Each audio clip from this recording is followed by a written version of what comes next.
She is the TNA Knockouts champion. She'll be competing in the Jersey J-Cup, looking to defend her J-Cup crown. She has been the JCW champion for over a year now. She faces Amazing Red in the first round. Masha Slamovich. Masha, how you doing?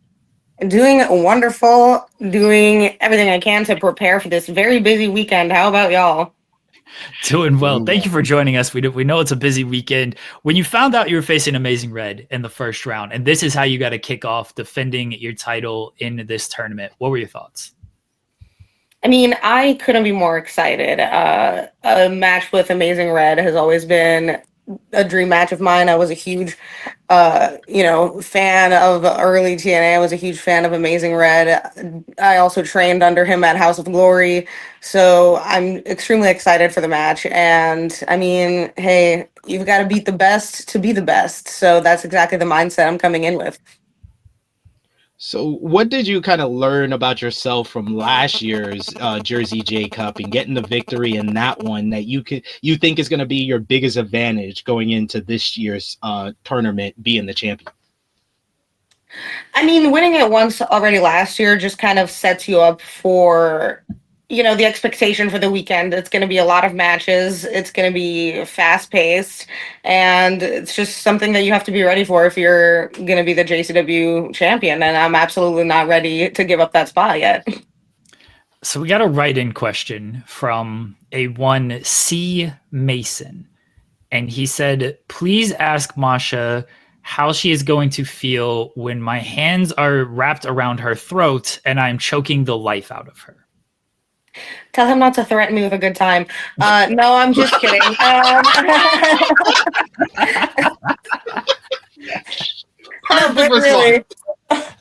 But really, I really love to hear that my potential opponents are, excited and they're confident in their chances, which I'm going to prove to be false to them in the ring. But, confidence is key coming in, right?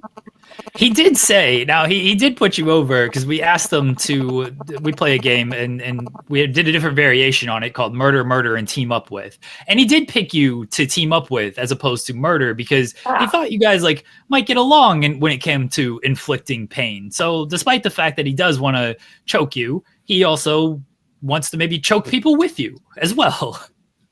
What a feisty interview we're having here. It's been a morning, Masha. It's been a morning. We're choking people singularly together. I'm like, what's going on over here? A little bit of everything. This is a morning show for you. There aren't too many rules around here. I wanted to ask you, because you have a lot of people that are gunning with you. Like you said, you're a third interview today. Both Charles Mason and Clark Connors have said they got their sights set on you. As the champion going in, how do you kind of adapt your game to having the target of everyone else in the tournament on you now? I mean, that's just a position that I'm comfortable being in, you know what I mean? I think that for a very long time, I've been, fighting my way around professional wrestling to prove certain points, I suppose, and this is going to be no different. We saw you appear on NXT television earlier this year, sitting in the crowd, and Cora Jade had her eye on you, and now Cora Jade's been appearing on TNA television, and she's sending you gifts of, I guess you can call it gifts, maybe threats as well. How did that come about? You appearing in the crowd in NXT, and what's that relationship been like for you? I mean, the relationship has been fantastic, not only just for me, but for everybody, both from the NXT and the TNA side. I think everyone can see that there's been more people going over, for example, Dango was back the other day.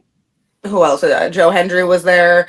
You know what I mean? I think it's going to be extremely beneficial. We have some of the NXT tag teams competing on the TNA roster currently. And honestly, there's a lot of surprises that await everybody because there's a lot of things that none of us know until the last minute. So it's all going to come surprising, hot and fast.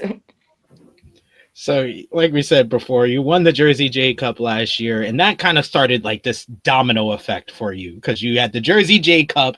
Then a few weeks later, you're facing Shayna Baszler during WrestleMania weekend, and it all culminates with Bound for Glory at the end of the year, you winning the TNA Knockouts World Championship. And then you start out this year appearing on NXT, getting the big win at Genesis as well. Kind of walk us through what you think of like how everything happened throughout the year, and what's your goals for this coming year outside of retaining your JCW championship in the J Cup. Well, first and foremost, before we get to the J Cup, I have to successfully defend my title tonight, since it is Thursday, on TNA against Savannah Evans. So I'll be retaining that title first. Then we're going to move on to this weekend where I retain my other title. And as for everything further from then, I say every single time when I'm asked this question, I cannot predict or tell you what I have in the cards or what I think is coming, because whatever is coming is so much grander than anything that I can put my mind to that I simply cannot answer that question. So I'm just going to keep pedaling forward with my championship belts that I'm going to keep collecting and wait for someone to come and stop me. Now, Cora Jade has mentioned she's open to do a hardcore match against you. People forget Elena Black, and like she did hardcore and death matches. This feels like something you would be very welcoming to. Is correct or no? Absolutely. I mean, if she wants to step into my world and she wants to play my games, as she's clearly already doing with the envelopes, she's more than welcome. Absolutely welcome into my environment, because it won't go well for her. So outside of Cora Jade, man or female, who on the NXT roster would you want to step in the ring with for the first time or have a rematch against? Definitely Natalya Neidhart and Miko Satomura, and I will keep saying that until those matches happen. And Mako's wrapping up her career, so hopefully we can get that in before. I need it. The world needs it. Just inject it into the world's pro wrestling veins. I mean, I know Natalya has messaged and wanted to get on. Bailey's another one who was like, please put me on TNA. Like, what can we do to do this? So hopefully we see one of them or both of them pop up on TNA in the future here. As you're watching the Knockouts Battle Royal last week and you see Savannah Evans wins, what'd you think of Savannah Evans winning, and also like Jazz being back? Like, I don't know how you felt about that, but for fans, like that was a pretty cool moment. It's always a joy and a pleasure when Jazz comes, and works with us. So I was very happy to see Jazz back, very happy to see her in the Rumble. And best of luck to Savannah Evans, because just because you got through the rest of that roster doesn't mean you're going to get through me. That's all I can say. I'll see you in the ring tonight. So a person who didn't compete in the Battle Royal and made a whole promo and had to talk about why they didn't join the Battle Royal is Tessa Blanchard. And her return to TNA Wrestling has been getting a lot of attention, especially on the Knockouts division. Being the leader of the Knockouts division, how has it been with Tessa Blanchard being back in the company? Hey, all I can say is I think she should have been in that Rumble, because if you want the best, you got to come get the best. And until I'm standing face to face in there, we ain't going to find out who's the best. So I welcome all challengers, who be it Tessa, Cora, or anybody else. Facing Jordan Grace and taking the title from Jordan Grace, and then doing the 2 out of 3 falls match with Jordan Grace, just what was it like working with her, and how would you kind of define your rivalry with her? Because I think it was really the defining Knockouts rivalry of 2024 and one of the defining rivalries of Jordan Grace's entire run. Yeah, I mean, I love working with Jordan. Me and Jordan obviously have good chemistry in the ring, and we think about wrestling in two very different but very complementary ways, I suppose. So she was always one of my favorite opponents. Just to like be in the ring with, do wrestling with, and like actually like we just bring a intensity that it's very hard to find for me, because I come in pretty intense, and I really like that she brings the same thing to the table. So I actually spoke to you. I've interviewed you one other time before this, and this was back in like 2019, 2020, when you were wrestling with Mission Pro Wrestling. And literally, it was Mission Pro Wrestling was like, oh, you can interview anyone. And I saw your name. I'd never seen you before. I just saw your name. And I told you that when we did the interview, I was like, I love your name. Your name is like the greatest thing ever. That's why I wanted to talk to you. But you kind of went into how, being in New York, training in New York, going through the grind of that, prepared you for everything else that you were going to get into. So now 5 years later and everything you've accomplished, like what is kind of the trait and the kind of the build of being in that New York environment and still living there? How does it help you with everything that you're accomplishing and everything that you're facing in the wrestling world? I mean, I think New Yorkers all have some natural grit to them, a little bit of spunk, and I think that's definitely something that I have picked up from being in this city, and that's definitely the type of attitude that I come to the ring with and just like carry as a person. So I think just being in New York kind of makes you, more rugged. That would be my takeaway. That was what I've got from living here. I mean, it's just constant chaos when you leave your residence here. Yeah, trust. I know. When you faced Rosemary in the Clockwork Orange House of Fun match, do you take credit for breaking Janice in half? Because it was a great match, but that was a very sad moment that the legendary Janice was snapped in half in that match. Damn, Janice won so long. It just took one Masha Slamovich match to end it all. Like, how much fun was that match for you? I'm sure it was painful as well, but it is a house of fun.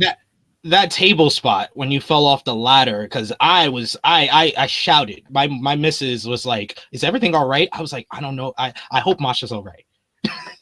I ain't dead yet. It's gonna take a lot more than a fucking table to kill me, but it really was fun because I mean I thrive in chaos. This is the kind of environment that I enjoy. I walk into the ring, there's just weapons hanging everywhere, there's tables and ladders. I think it's a fantastic time. I'm like, oh shit, well, let's have every match be like that. All right, Masha, as we wind down, we play a game on this show. I think you've played this with us before, but if not, it is partner, promo, punch in the face. I'm going to give you 3 names, pick one to partner with, one to promo against, one to punch in the face. And we are going to go, we're going to go people who've been on the show today and also your first round opponent in the J-Cup. So partner, promo, punch in the face, Amazing Red, Clark Connors, and Charles Mason. Yep, I think you put them all just in that order. What is it again? All right, so partner, promo, partner, punch promo. in the face. Okay, partner with Amazing Red, definitely. Promo with Charles Mason, that would be very interesting. And definitely punch. Oh, wait, no. Tag team with Clark Connors and punch Charles Mason in the face. There we go. Okay, promo with Clark Connors. Yeah, partner. There we go. Okay, all right. He drops a lot of F-bombs from what he told us. So my God, I'll just yell at him in Russian. Holy shit. Love it. Masha, thank you for joining us. Let everybody know where they can find you at and what you got coming up, including tonight, the TNA Knockouts title defense against Savannah Evans, and this weekend, the Jersey J-Cup on Triller Plus. Well, you guys can all find me on Twitter, Instagram, Patreon, Big Cartel, OnlyFans, all that good stuff at Masha Slamovich. And everybody keep an eye out for the Jersey J-Cup. Keep an eye out for TNA. It's all coming up this weekend. As for the Jersey J-Cup. Oh. I don't know if she got a phone call. That's usually what happens. Is they get a phone call. There we go. There we go. My camera got a little wonky there. But we actually, I'm not sure if it has been announced, but we have May 11th, July 6th, and September 21st coming up for JCW shows, all in Asbury Park, which is the new JCW home coming up for all of our events. And we have a lot of killer talent. We have myself, we have Becca, we have Marcus Mathers. I could go on and on. There's a huge list, but I think JCW is coming back strong this year, and it's going to be a really fun year for JCW. So everybody follow Jersey Championship Wrestling on all social media and keep up with our shows coming up. and it starts this weekend. It is the Jersey J-Cup, the annual event. You're looking at the reigning champion, Masha Slamovich, defending her title this weekend. She's got Amazing Red in the first round, February 15th, February 16th. Both events air on Triller TV. Masha, thank you for joining us this morning. We appreciate it. Thank you, Masha. Thank you.